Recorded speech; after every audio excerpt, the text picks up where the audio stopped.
Thank you. Thank you so much for going out of your way to serve people and and especially those who are sick and trying to make it through.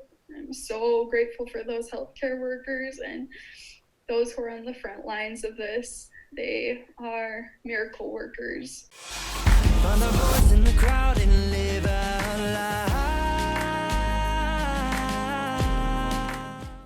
Hello everybody, I'm Nathan Osmond and welcome back to Fluent Worlds. You know, the world has been on shutdown, on lockdown, in isolation over the last how many months now because of this coronavirus, this COVID-19. And today we're going to talk to someone who has battled it full on.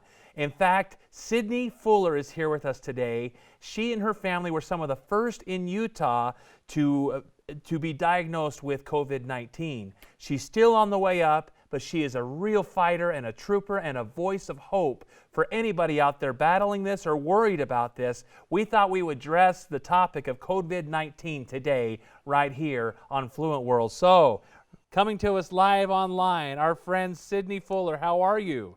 Hello, I'm hanging in there. You are amazing. You have quite the story to tell us here today, I understand. Yes, it has been a roller coaster. I bet it has. My grandparents actually just got out of the hospital last week, which was a huge miracle. My grandpa has been battling lung, kidney, and brain cancer for the past almost 8 years. So the fact that he made it out alive from COVID was a huge blessing, nothing short of a miracle for our family. It took a lot of prayers and an awesome healthcare team at LDS Hospital, which we're super, super grateful for. Sorry to get emotional. It's all right. He was on a ventilator for almost a week, and it wasn't looking very good. The nurse didn't think he would make it. And so it actually was pretty incredible. There was a 9-steak fast that happened, and including our own family and many other friends who participated, and he made it out, and so did my grandma. So it's pretty incredible. Wow. That is unbelievable. I love to hear miracle stories. That's fighting all those other cancers on top of COVID. What a fighter he is. Yeah, a true fighter. He's our family's hero for sure. Now, people are wondering, what were some of the symptoms? I mean, what caused you to need to go into the doctor to check yourself out and find out what was going on? Can you kind of open up and share a little bit with our viewers here of what to watch for at least for you? What were some of your symptoms? Yeah, sorry. So it started out, I had a sore throat, and it lasted like a week. So I'm still not sure if that was COVID or not. But my husband started getting a little bit of a runny nose. Yeah. And we decided, because we had been in contact with my grandparents and it was a little less than 2 weeks, we decided to go in and get tested. Yeah. And our test results actually came back negative 2 days later. Really? Yeah, and so we were really confused by that because we had started to show little bits of symptoms, and it was not only a day later that my husband came down with a fever. So right the day before, we had just gotten a negative test result. The day after, he came down with a high fever, and right then we totally just isolated ourselves at home, because the day before we were like, hurrah, let's go see our parents and siblings. And then the next day we're like, no, we can't. We might have it. Yeah. And so we have cause to believe that we may have gotten a negative test result, which just is a huge message to the world that we all need to be social distancing, because Yeah. even when you don't feel sick, you may have it. And maybe you've gotten a negative test result, but you may show up having it a few days later. So our symptoms progressed, and we my husband and I both got coughs and just a lot of congestion, almost like it's like a sinus infection where it's so painful, but there's no medicine that helps dull the pain. So it's just a constant headache. And so that's been probably the most miserable part for me, is just a constant sinus headache that nothing can really help. Has that started to go away now? It started to go away a little bit, but we're going on day 11 here with Wow. our symptoms, and we got retested. Well, my husband got retested and it came back positive. And since I was experiencing the same symptoms, they just told us you have it too. I just hated the test the first time, so I was like, yeah, let's not do that again. Did you have to do like that nasal swab thing they're doing? They put that way up there too, don't they? Oh, it feels like they're tickling your brains. Oh my goodness, that's crazy. So you've been quarantined for 11 days, and you were saying to me earlier that you believe it was your son that brought it home from your grandparents. Is that correct? Yes. So how did your grandparents deal with COVID-19? I know a lot of seniors and people over the age of even 50 are concerned about this. What were some of their symptoms, and how did they know they first had it? So theirs came on pretty quickly too. I had visited them the day before my grandma came down with a fever. So she was feeling totally fine when we went and saw her, and just came down with a fever the next day. She started throwing up, Mm. diarrhea, all that awful thing, all that awful stuff. So she started out with more of like stomach flu symptoms and was just really weak. And they actually didn't test her when they first admitted her to the hospital. It wasn't until my grandpa started showing the classic symptoms of shortness of breath and coughing and fever that they decided to test him and admit him to the hospital. But I mean, like I said, it's nothing short of a miracle that we made it through, but it's possible, it It is is possible. possible. It is. Now, you talked about your uncles. Did they have any symptoms that were different from yours and your grandparents? Um, um, my, let's see, everybody's had different symptoms, which is interesting. So my first uncle to get it just thought he had a cold, Yeah. thought he had a sinus infection, and like me, he lost his taste of smell and taste. Yeah. And so he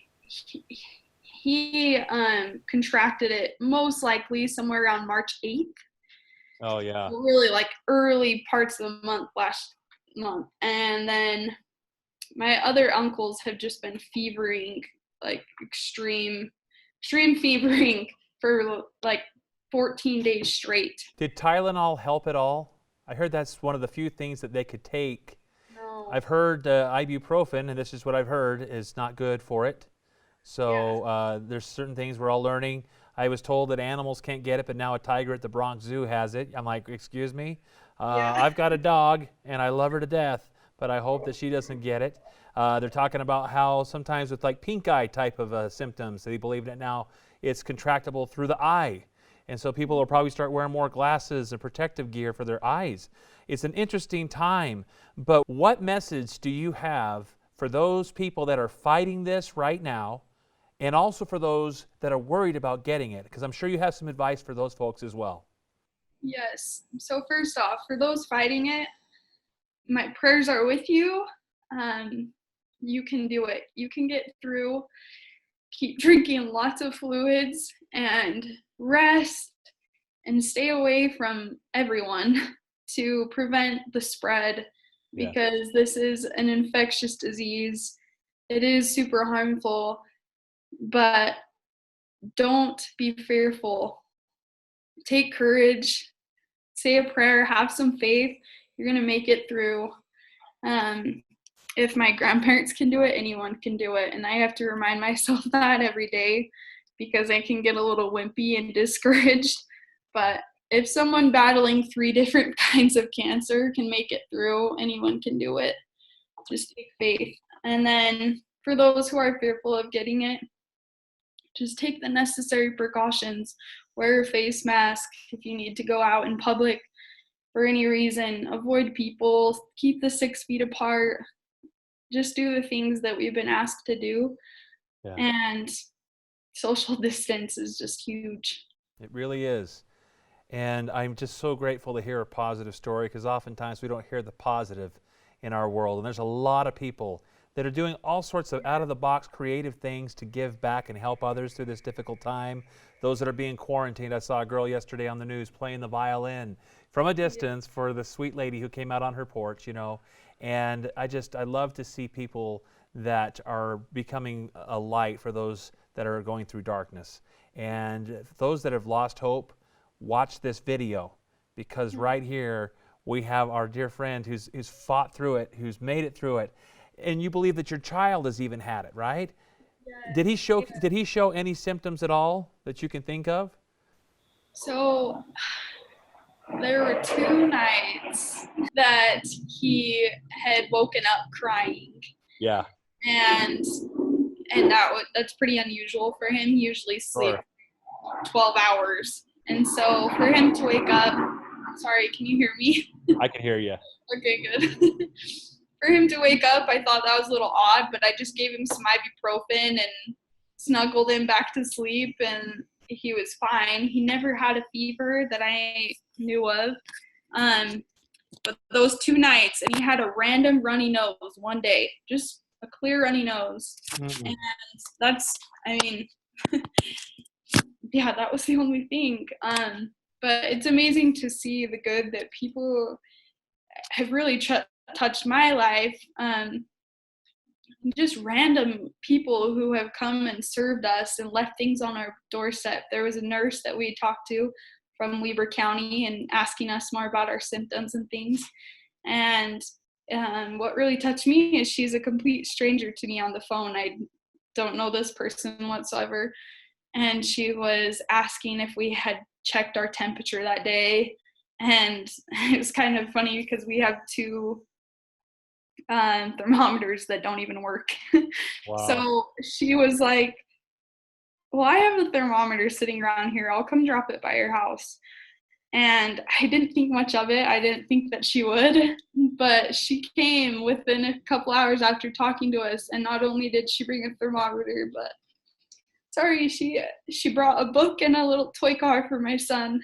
Wow. And that's just the most pure love. And I think this virus is really bringing us together as a world, and it's helping us serve and look outside ourselves.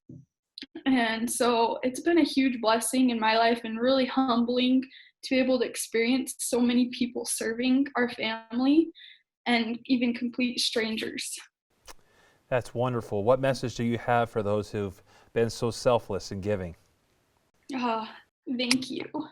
Thank you so much for going out of your way to serve people, and especially those who are sick and trying to make it through. I'm so grateful for those healthcare workers and those who are on the front lines of this. They are miracle workers, and they're sacrificing so much of their time and their own health to help us. So I'm grateful for them. Yeah. Who says heroes don't wear masks, right? Yeah, exactly. Our hats are off to all those first responders and our medical workers and nurses and doctors. You're in our thoughts and our prayers. I love that you exercised your faith as well. You know, there's a lot of people that are fasting right now. We're in this together, right? America together. Isn't that the hashtag they're using right now? Well, yes. You're in our prayers here, Sydney. We love you. We love your family. We'll continue to keep you in our prayers, and we would love to do a follow-up interview with you once you've finally gotten out of the woods. And you're just about there, 11-day battle so far. Keep strong. Thank you. And we look forward to seeing you completely recover. Thank you for the insights and the tips today. We'll take those to heart, and we really appreciate your time. The world's a beautiful place. We're all about the people of the world here at Fluent World. So in behalf of all of us here at Fluent Worlds, We just want to encourage you to wash your hands, be responsible citizens of this place we call Mother Earth, and distance yourself for a time. It's not forever, guys, but let's get through this. For people like Sydney and her family who fought the battle and are coming through, we say to those that are fighting this battle currently right now, be strong, stay happy, stay alive. We're praying for you, and we thank you for tuning in here today. We'll see you next week with some more from our friends right here at Fluent World. One voice in the darkest night can set the world in motion.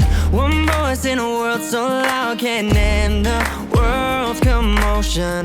One voice, let's yell it out that we are not afraid.